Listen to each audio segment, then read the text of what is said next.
So today we're going to continue going through the book of Proverbs. And one thing that I'm seeing is a kind of a pattern through Proverbs is God addresses a lot our words. And so there's 2 or 3 times this week and next week that we're going to focus on some of these chapters in Proverbs and how God talks about, the wise man speaks words of life, not words of death. And our words are so important, not just the words that we speak to each other, but the words that we speak to ourselves, because there's always, different thoughts going on in our minds, and we have the power to agree with them or to cast them down with the Word of God. So living in the wisdom of God means speaking His words, letting His words bring truth and light and new life into our hearts. So let's take a look at this verse from Proverbs chapter 10. The mouth of the righteous is a spring of life.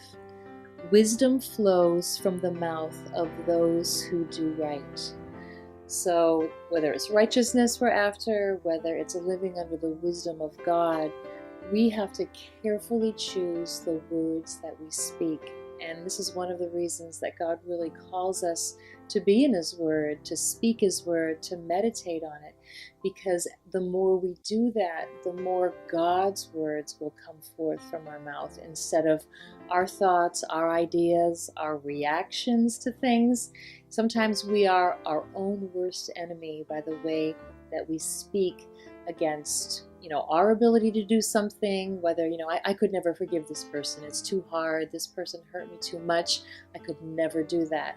Those are words of defeat, and they are not in agreement with what God says, what He tells us to do in the Bible about forgiving each other. So to find those scriptures and speak righteousness, to speak life, to say, what God has told me to forgive, He lives in me. I have the power to forgive because He lives in me. So let's look at our prayer thought today from Proverbs chapter 10. Today I choose to speak only words that bring life over myself and others. This is a good one. I'm going to say this one a second time. Today I choose to speak only words that bring life over myself and others.